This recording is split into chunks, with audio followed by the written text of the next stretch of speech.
ओम सदाशिवसमारंभा शंकराचार्यमध्यमा अस्मदाचार्यपर्यन्तां वंदे गुरुपरंपराम्। ओम। श्लोक पढ़ते हैं। सर्वाणि मदकृष्णयतया भवद्भिः शर्वाणि मद्विष्णयतया भवद्भिः चराणि भूतानि सुता ध्रुवाणि शराणि भूतानि सुता ध्रुवाणि सम्भावितव्यानि पदे पदे वो सम्भावितव्यानि पदे पदे वो विविक्तदृग्भिस्तदुहार्हणं मे विविक्तदृग्भिस्तदुहार्हणन्मे मनोवचो दृग् करणे हि तस्य मनोवचो दृक्करणे हितस्य साक्षात् कृतं मे परिब्रह्मणं हि साक्षात् कृतं मे परिब्रह्मणं विना पुमान् ये महाविमोहात् विना पुमान्ये महाविमोहात् कृतान्त पाषान्न विमोक्तुमीशेत् कृतान्तपाषान्न विमोक्तुमीशेत् नित्यानुभूत निज लाभ निवृत्त तृष्णः नित्यानुभूतनिवृत्ततृष्णः श्रेयस्तद्रचनया चिरसुप्त बुद्धेः श्रेयस्तत्रचनया चिरसुप्तबुद्धेः लोकस्य करुणया भयमात्मलोकम् लोकस्य करुणया भयमात्मलोकम् आख्यानमो भगवते ऋषभाय तस्मै आख्यानमो भगवते ऋषभाय तस्मै। तो हम लोग अवतार की कथा देख रहे हैं। भगवान के अवतार। जब भी इस संसार में धर्म की हानि होती है, भगवान यहाँ अवतार लेकर आते हैं। किसी न किसी रूप में आ जाए, जिस रूप की जरूरत होगी उस रूप में अवतार लेकर आ जाएंगे। तो ऋषभ देव राजा बनकर आ गए, किसी का पुत्र बनकर आ गए, राजा का पुत्र बनकर आ गए, राजपाठ किया, इस संसार में दिखाया लोगों को कि राजपाट कैसे करना चाहिए, शासन कैसे करना चाहिए। उत्तर प्रदेश शासन, यहाँ शासन होता है ना, जितने भी लोग यहाँ एडमिनिस्ट्रेशन में हैं, कानून व्यवस्था देखते हैं, सरकार की व्यवस्था देखते हैं, उनको कैसे काम करना चाहिए, उनका राजा कैसा होना चाहिए, राजा को कैसा यहाँ पर व्यवहार करना चाहिए लोगों के साथ। तो वो हमारे ऋषभ देव भगवान आकर करके दिखाते हैं, बोलते देखो हम ऐसा जी कर दिखाएंगे। तुम भी ऐसे ही जीना, ऐसा करना है, ताकि बाद में मत बोलो कि ये किया नहीं जा सकता। अरे क्यों नहीं किया जा सकता? वो राजा थे, वो यहां पर अवतार लेकर आए भगवान, और जब भगवान अवतार लेकर आते हैं, मनुष्य के रूप में यहां रहते हैं, तो उसकी लीला करते हैं। अपना पावर ज्यादा नहीं दिखाते कि मैं भगवान हूं, राजा बन के जाने का क्या जरूरत है, मैं तो बस तथास्तु करूंगा सब काम हो जाएगा। नहीं, वो गए भी और वो जिए भी परिवार का सुख दुख सब उन्होंने अनुभव किया। 100 पुत्र पैदा किए, गृहस्थ आश्रम में रहे, और उसके बाद अपने पुत्रों को उपदेश दिया कि समय आ गया है, अब मैं गृहस्थ आश्रम छोड़कर जाऊं। अपने पुत्रों को उपदेश दिया कि पुत्र, सबकी सेवा करना यहाँ, मेरा शरीर समझकर, जैसे तुम भगवान के शरीर की पूजा कर रहे हो। दुनिया की सेवा क्या है यहाँ पर? राजपाट शासन वाले लोगों को यहाँ से सीखना चाहिए बहुत कुछ। कि अगर वो अपने ऑफिस में भी कार्य कर रहे हो, कार्यालय में कर रहे हो, दूसरों की वो सेवा कर रहे हैं, कोई एहसान नहीं कर रहे हैं। लेकिन आप अब सरकारी दफ्तरों में जाएंगे तो वहां पर तो लगता ही ऐसा है कि अगर उन्होंने कोई काम कर दिया तो बहुत बड़ा एहसान कर दिया है। उनको ये काम सेवा समझ कर करना चाहिए कि हम जनता के सेवक हैं। ये भगवान भी यहां आकर ऐसे ही करते हैं, तो हम कौन से खेत के मूल्य, हमको भी तो ऐसे ही करना चाहिए। जितना लोगों का काम अच्छा कर सके उतना हमको करना चाहिए। अगर हम ऐसी जगह पर बैठे हैं जहां हमारे पास पावर है, सरकार ने हमको पावर दी है, एडमिनिस्ट्रेशन की पावर, कानून व्यवस्था की पावर, तो हमको लोगों की सहायता करनी चाहिए, हेल्प करना चाहिए, मदद करना चाहिए, सेवा करना चाहिए। तो ऐसा जीकर उन्होंने दिखाया और पुत्रों को उपदेश दिया यही कि करो सेवा और पाओ मेवा, कर सेवा तो पाओ मेवा। जो सेवा करेगा उसको मेवा मिलेगा। अब दूसरी बात है कि जो आध्यात्मिक साधक लोग होते, भक्त लोग होते, उनको मेवा की जरूरत नहीं होती, वो बोलते भगवान ही सब कुछ है, मेरे लिए तो भगवान का दर्शन पर्याप्त है, काहे के लिए मेवा के पीछे भागे? मेवा तो अपने आप आ जाएगा। जब भगवान के नजदीक रहोगे तो रोज रोज तो मेवा चढ़ता ही है वहां, आपको तो मिलेगा ही मिलेगा। अलग तो हो नहीं, चरणों में बैठे हुए हो, पूरी दुनिया उनके चरण में, प्रभु है पूरी दुनिया के चरण में मेवा चढ़ाती रहती है। वो मेवा आप ही के पास आएगा, प्रभु तो खाते नहीं है। हाँ? तो इस प्रकार से दुनिया की सेवा करो, मेवा तो मिलेगा ही मिलेगा। और उसके बाद क्या किया? समय आ गया, एक समय आ जाता है ना, तो उस समय ना अपने बाल बच्चों को अपना चाबी उबी, बिजनेस का हो, किसी चीज का हो, घर का हो, थमा देना चाहिए, और पूरा समय अपना भगवान को देना चाहिए। क्योंकि हम इस संसार में आए इसीलिए। अभी तक जो हमने किया, सबकी सेवा की, वो तैयारी थी यहीं आने के लिए। अगर यहीं नहीं आएंगे तो तैयारी करते रह जाओ। और तैयारी करते रह जाओ, खाना बनाने की तैयारी कर रहे हैं, खाना बनाया ही नहीं, खाया ही नहीं है?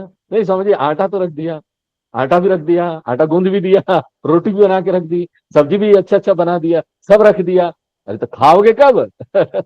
तैयारी तो कर ली। तो ये जो हम लोग गृहस्थ आश्रम में रहकर सबकी सेवा करते हैं ना, बिना अपेक्षा के करना चाहिए। अपेक्षा करेंगे ना, दुख मिलेगा। जितने अपने लोग हैं ना, उसकी सेवा बिना अपेक्षा के करने चाहिए। देखना कितना आनंद हो जाएगा जीवन। हम लोग सोचते नहीं, अपेक्षा नहीं करेंगे, हम सेवा कर रहे, वो नहीं करेगा तो करेगा ही करेगा। हाँ? भगवान है ना आपको देखने के लिए, भगवान से बड़ा कौन है? बाकी दुनिया के लोग तो छोटे मोटे हैं, वो तो कभी सहायता कर सकते, कभी नहीं, उनकी क्षमता होगी कभी नहीं होगी, हेल्प करने की कभी होगी कभी नहीं होगी। हाँ? लेकिन भगवान तो सदैव तैयार है, सर्वज्ञ सर्वशक्तिमान ईश्वर हमारी सेवा के लिए तैयार।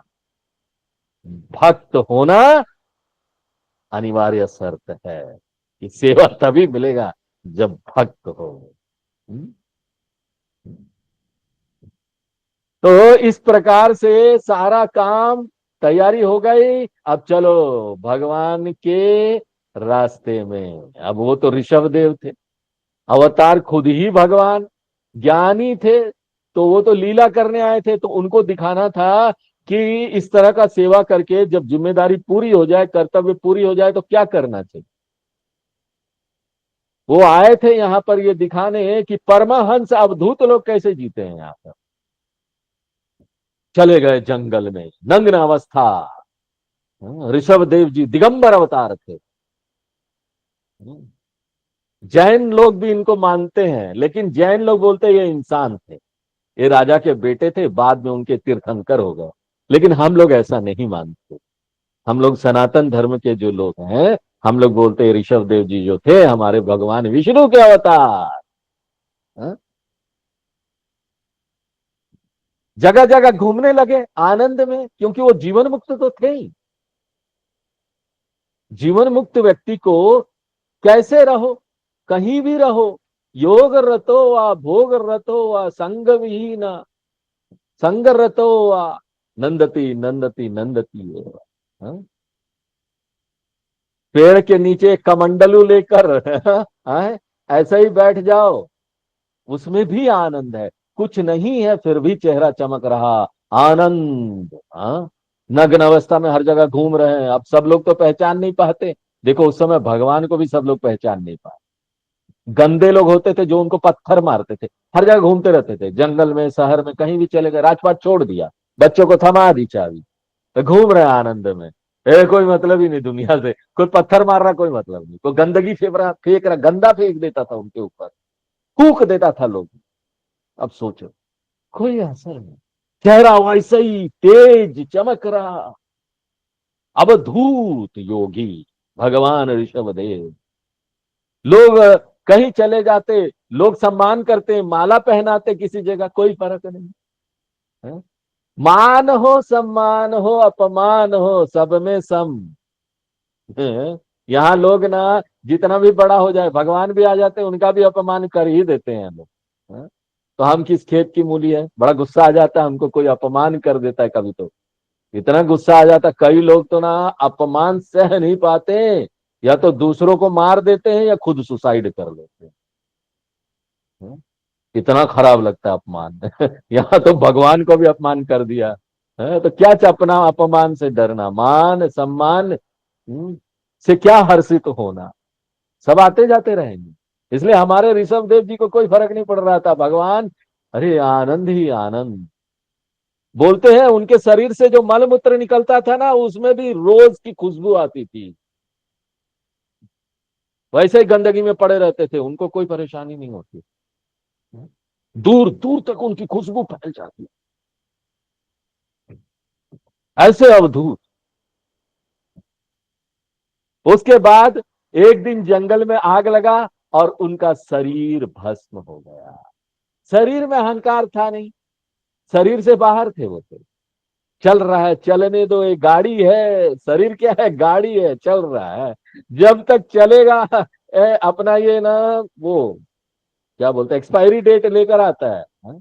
कब मैन्युफैक्चर हुआ, कब एक्सपायरी हुआ, जन्म का दिन मैन्युफैक्चर है, जिस दिन मृत्यु का दिन होगा एक्सपायरी होगा। अब उसमें लिखा नहीं हुआ है इस शरीर के अंदर, लेकिन ना है तो जरूर एक एक ना एक दिन। हमको पता नहीं है किस दिन मृत्यु होगी, लेकिन है ना जरूर।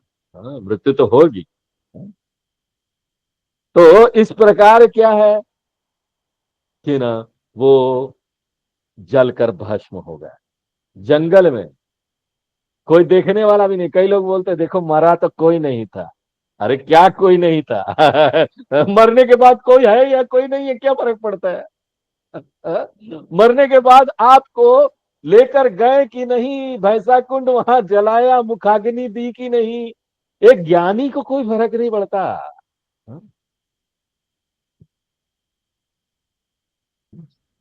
देह का त्याग वो काशी में करे चाहे अपवित्र जगह पर करे, गंदगी वाले जगह पर भी देह त्याग कर देना, तब भी वो ज्ञानी है, संत है, भगवान है। उनको कोई फर्क नहीं पड़ता, उनको मुक्ति के लिए काशी जाने की जरूरत नहीं कि काशी जाकर देह त्याग रहे हैं। हाँ?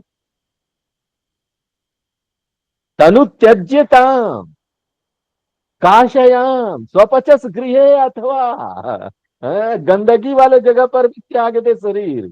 ज्ञानी तो ज्ञानी है, वो मुक्त हो गया है, भगवान से मिलेगा ही मिलेगा, कोई चिंता नहीं। इसलिए जंगल के आग में भस्म हो जाने से वो कोई फर्क नहीं पड़ा, वो तो पंच महाभूत में मिल गया उनका शरीर। तो इस प्रकार से अवधूत योगी वो जी कर दिखाए, और उनके पास बड़ी सिद्धियां आती थी। अवधूत योगी वो सिद्धि कुछ भी कर दे, हाँ? लेकिन कभी भी उन्होंने सिद्धियों को स्वीकार नहीं किया, ये दिखाने के लिए कि जीवन सिद्धियां नहीं है, हम किसी का मन पढ़ लेते हैं, हम भविष्य जान लेते हैं। उनके पास सब कुछ था लेकिन कभी नहीं दिखाया, ना कभी उसका उपयोग किया ऋषभ देव जी ने। तो बड़े बड़े संत महात्मा ज्ञानी होते हैं ना, वो ये नहीं करते, सिद्धियों का उपयोग नहीं करते, क्योंकि सिद्धि आज है कल चले, ये भी इम्परमानेंट है।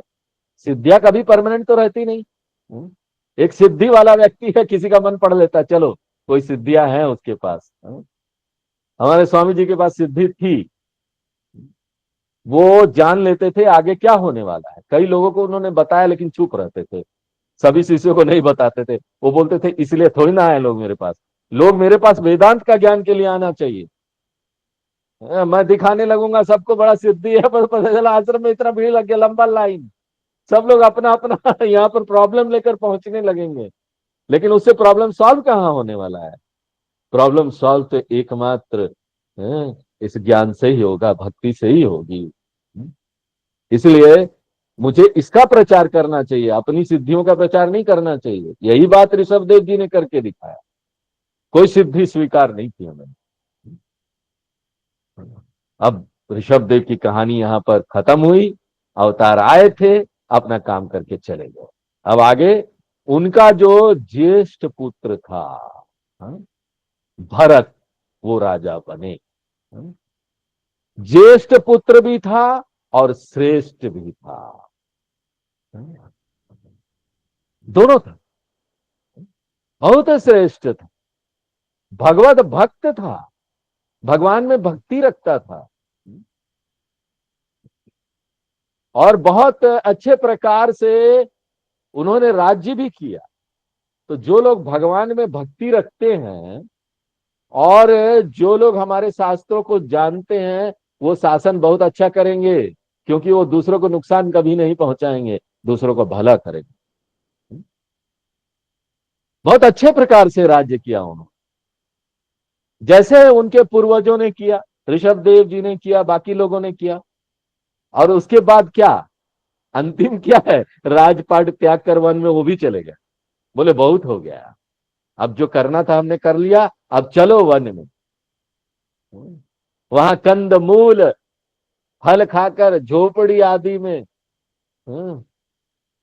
थोड़े मोड़े में अपना जीवन जीते हुए, कम से कम करते जाना चाहिए अपनी रिक्वायरमेंट को। जैसे जैसे उम्र हो ना, ऐसे भी वो नेचर भी तो यही बोलती है ना, प्रकृति क्या बोलती है, जैसे जैसे आपका उम्र होते जाए वैसे वैसे सभी इंद्रियों का उपयोग आपको कम कर देना चाहिए। भोग वगैरह कम कर देना चाहिए, खाना अपने आप कम हो जाएगा, प्रकृति भी यही बोलती है, खाना कम हो जाएगा, देखना भी कम हो जाएगा क्यों, चश्मा लगने वाला है, अब मोतियाबिंद होगा ही होगा, कैटरैक्ट। तो ये सारी चीजें बताती है कि एक समय आने पर थोड़ा कम से कम में अपना जीवन जीना चाहिए हम, और तपस्या करना चाहिए। आंखें भगवान का दर्शन करे, कान शास्त्रों का श्रवण करे, भगवान की उपासना करे। इस प्रकार राज्य वैभव का त्याग कर दिया उन्होंने, और हमारे पूर्वज लोग थे, उन्हीं से तो हम आए यहाँ पे, सबसे पहले वही हुए हमारे पूर्वज लोग। एक समय आने पर त्याग देते थे सब, यहाँ पर उनको कोई फर्क नहीं पड़ता था, राज है पाठ है क्या है, राजपाट हो, शासन हो, मंत्री हो, चीफ मिनिस्टर हो, प्रधानमंत्री हो, समय आने पर त्याग दिया, हो गया। इसके लिए ट्रेनिंग दे दो दूसरों को, आगे अगला लेवल अपना तैयार करो, अपने बच्चों को तैयार करो, उनको अच्छे प्रकार से ट्रेनिंग दे दो, फिर सब थमाओ। और वो जाकर साधु वेश में रहने लगे जंगल, और देखो क्या हुआ उनके साथ, भरत के साथ। ये भागवत में ये कहानी बहुत प्रसिद्ध है, लोगों को याद रह जाती है। ये कहानी याद रहे ना तो हम सावधान रहते अपने मन को लेकर, अपने विचारों को लेकर। ये भरत की कथा, मन से कितना सावधान रहना चाहिए, यही बात यहां दर्शाई गई है। वो गहरी साधना में, तप में जीवन बिता रहे थे जंगल में, परंतु वहां भी, जंगल में भी छोड़ते नहीं है लोग, वहां भी विघ्न आ गया। जंगल में देखो कोई नहीं, फिर भी आ गया वहां भी। यहाँ पर क्या है कि हर प्रकार का तप करते रहो, कोई ना कोई आकर्षित करने के लिए जीवन में आ जाएगा यहाँ पर। हाँ, कोई वस्तु आ जाएगी, कोई स्त्री आ जाएगी, कोई पुरुष आ जाएगा, स्त्री पुरुष सब कोई भी आ सकता है। एक दिन वो नदी के तट पर जप कर रहे थे, ओम ओम। तब उन्होंने देखा कि एक हिरणी, गर्भवती थी, वो पानी पी रही थी। तभी जोर से एक शेर ने दहाड़ा, गर्जना की। तो वो जो मृगी थी वो घबरा गई, और घबरा कर उसने जोर से छलांग लगाई। वो नदी तो पार कर गई, लेकिन कूदते समय क्योंकि गर्भावस्था था, उसका छोटा सा बच्चा पानी में गिर पड़ा, और कूदने के कारण वो जो मृगी थी वो तो मर गई। लेकिन भरत को उस छोटे से हिरण सावक छोटे से बच्चे पर दया आ गई। हैं? दया करना अच्छी बात है। हैं? बड़ा सुंदर था देखने में, छोटा हिरण का बच्चा, कितना सुंदर होगा सोचिए। अब उनको तो दया आ गई, नदी में कूद पड़े, बचा लिया, उसको बचा कर लिया है। लेकिन अब ध्यान कौन रखे, कोई चीज लाने से पहले सोचना चाहिए कि ना उसका मेंटेनेंस भी है। अब मेंटेन करना है। तो बोले अब तो हमको इसका पिता बनना पड़ेगा, क्योंकि पिता कहां से आएगा। मृगी तो मर गई, माँ माता पिता सब वही होंगे। अब उसकी सेवा करने लगे वो। यहां तक तो अच्छी बात। हाँ? किसी जानवर को लाया, उसकी सेवा करनी। लेकिन एक गलती हो गई, उन्होंने मृग को मेरा मान लिया। पूरी दुनिया में यह गलती हो रही है, लोग समझ नहीं पा रहे। देखो हम हल्के में लेते हैं छोटे चीज को। शंकराचार्य जी ने जब कमेंट्री लिखी गीता के ऊपर, तो उन्होंने पहला अध्याय पर कमेंट्री लिखा ही नहीं। उन्होंने बोला पहले अध्याय में मैं और मेरापन है, बस यही देखो, यही समस्या, मैं और मेरापन वाला समस्या है। हमेशा संस्कृत में उन्होंने बोला हमेशा मम एते, खत्म, एक लाइन में the first chapter of Gita खत्म, यही मेरा कमेंट्री है, शंकराचार्य जी ने बोला। सोचो कितना बड़ा वाक्य है। यही मेन समस्या है पूरे संसार का। हम उसके हैं, वो हमारे हैं। ये मेरा मेरा करके तो सब गलतियां होती है। मेरा हिरन, मेरा छोटा बच्चा। देखो हम यहां ये नहीं बोल रहे कि आप मेरा मत बोलो तो प्यार ही करना छोड़ दो, घृणा करो। नहीं नहीं, सबकी सेवा करो, सबसे प्यार करो, लेकिन मेरा मत बोलो। यहाँ सब भगवान के है, भगवान माँ का हक है, मालिकाना हक भगवान के है। ना आप किसी के पिता है ना पुत्र है, आप सिर्फ सेवा देने आए हो। बड़े अच्छे से प्रेम से सबकी सेवा करो, सबके लिए कमाओ, जाओ सबको खाना खिलाओ। हाँ? हाँ? सब करो। लेकिन ध्यान रखो, मेरा नहीं बोलना। ऊपर से भले बोल दो लोगों को खुश करने के लिए तुम मेरे हो, लेकिन मन मन समझ लो सत्य बात कि तुम मेरे कैसे हो, तुम तो भगवान से आए हो, तो भगवान के हो। क्योंकि लोग बुरा मान जाते हैं ना, तुम मेरे हो नहीं बोलो तो। हम्म? इसलिए बोलते रहो लोगों को, लेकिन मन ही मन इस सत्य को जान लेना चाहिए। अगर इस सत्य को जानकर आप इस दुनिया में सबसे प्रेम कर रहे हैं ना, तो आसक्ति नहीं होगी, दुख का समस्या नहीं आएगा।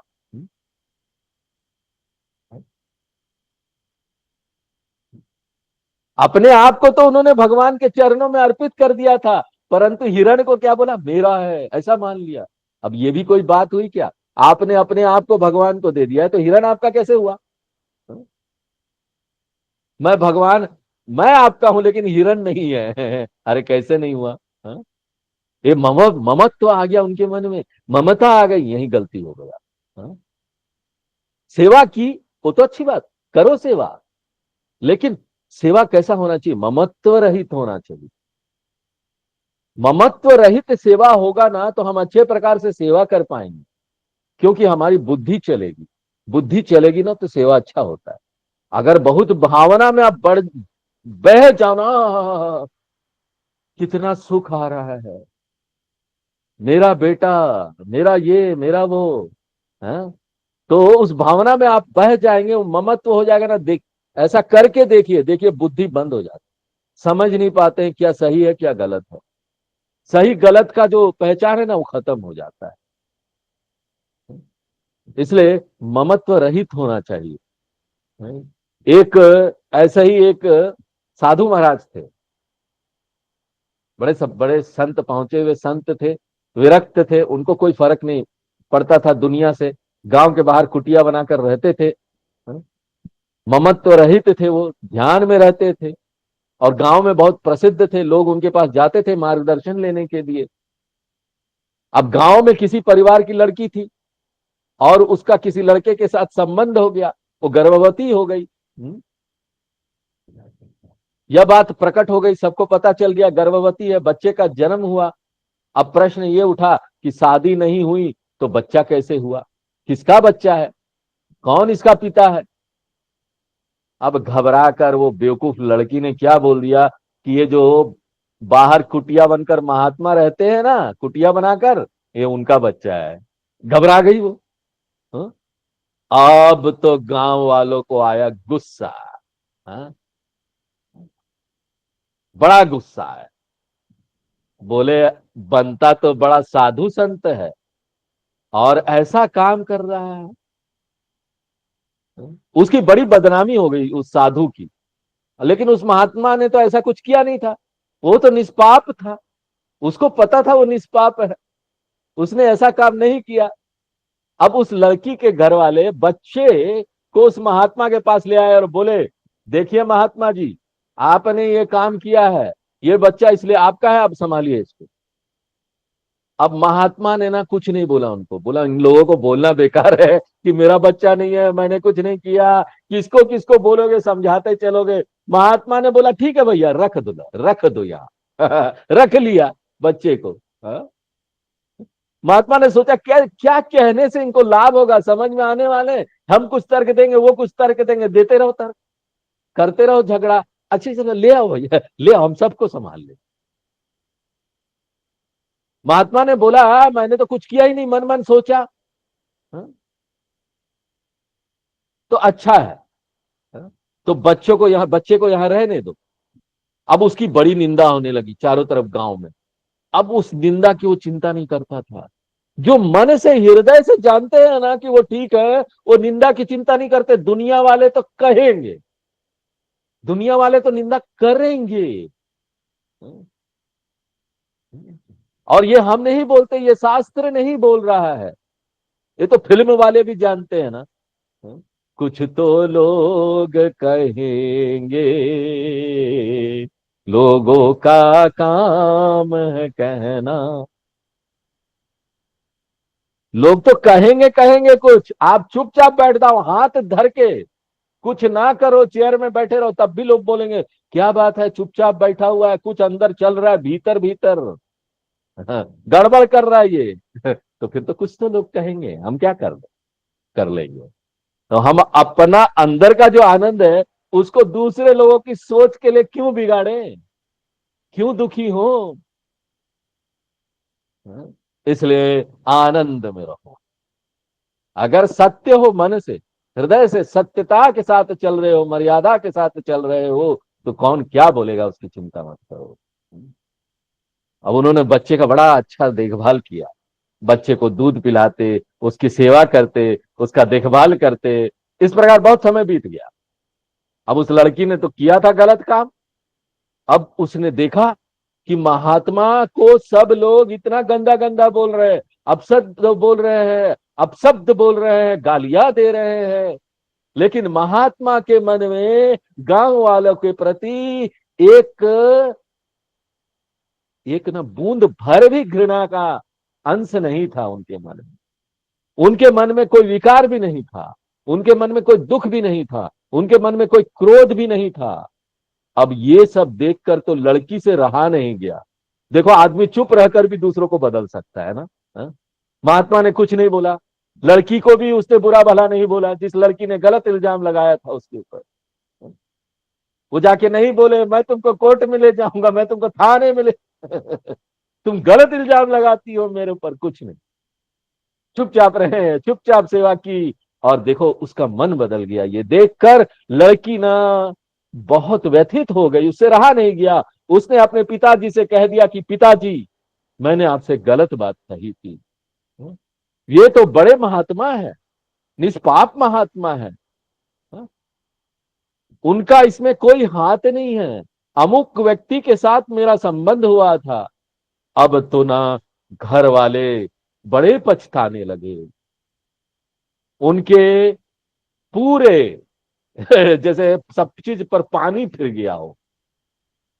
उन्होंने सोचा कितना बड़ा पाप कर दिया, एक महात्मा का ऐसा अनादर कर दिया। वो उनके पास गए और क्षमा मांगने लगे।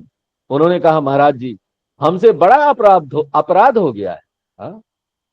हमें अभी अभी पता लगा है कि ये जो बच्चा है वो आपका नहीं है, आप तो निष्पाप है महात्मा जी, आप इसको वापस कर दीजिए। तो महात्मा बोले ऐसी बात है, ले जाओ। इसको बोलते वैराग्य। जब लाए थे तो बोले थे रख जाओ, जब ले जा रहे तो बोले ले जाओ। हाँ? कोई ममत्व नहीं, मांगने आया तो ले जाओ।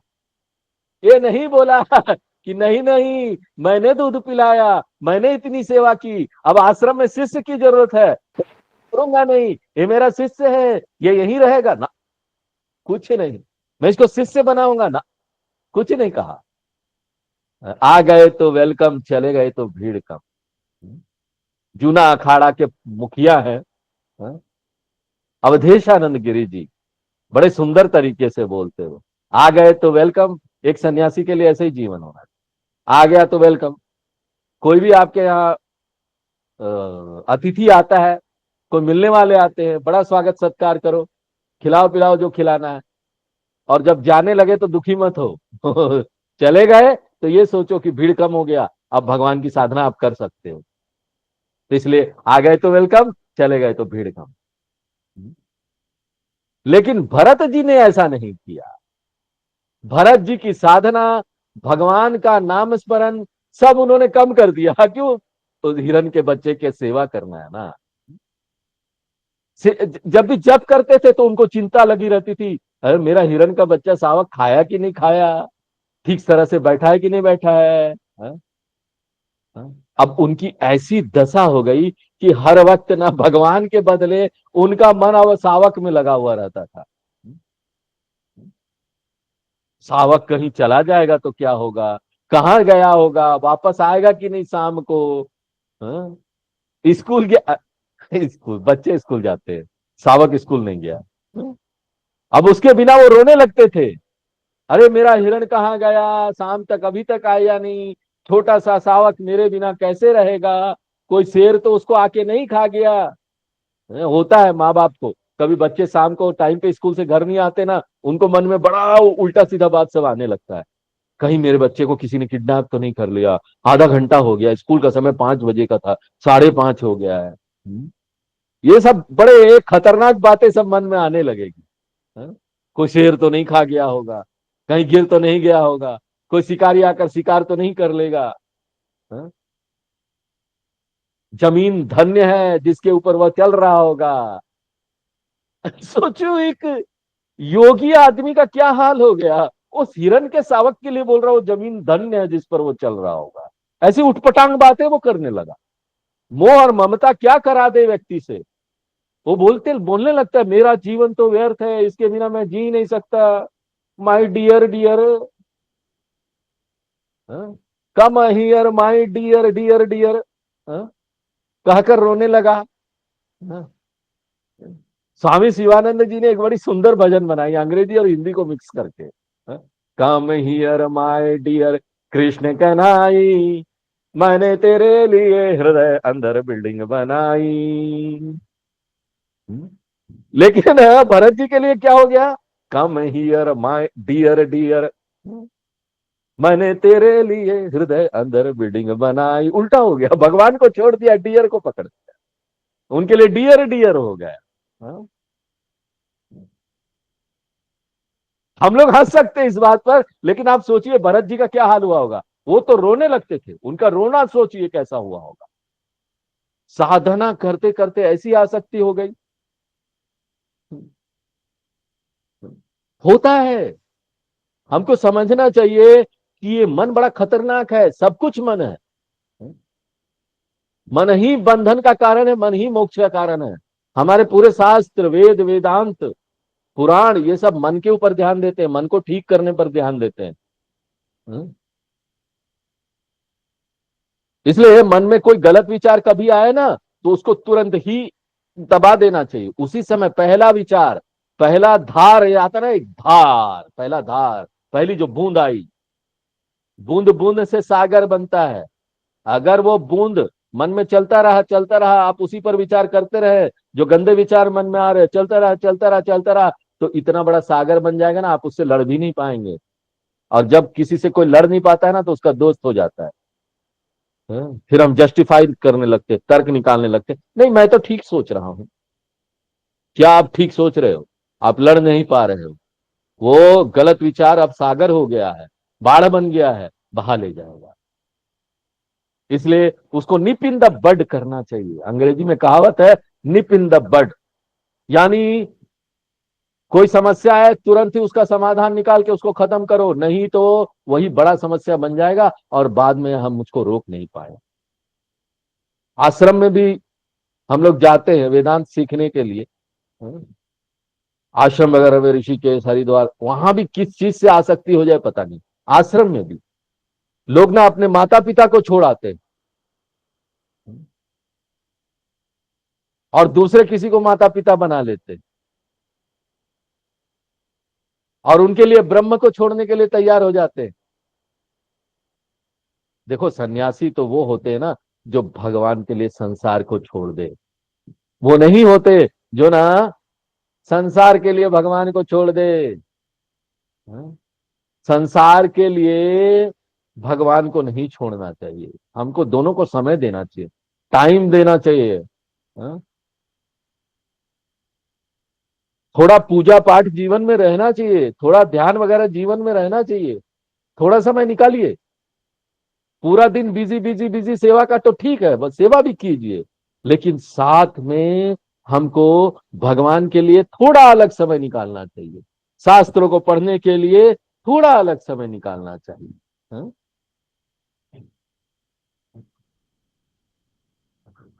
तो आज हम लोग यहीं विराम देते हैं, आगे फिर नेक्स्ट क्लास में देखेंगे। ओम पूर्णमदः पूर्णमिदं पूर्णात् पूर्णमुदच्यते पूर्णस्य पूर्णमादाय पूर्णमेवावशिष्यते। ओम शांति शांति शांति।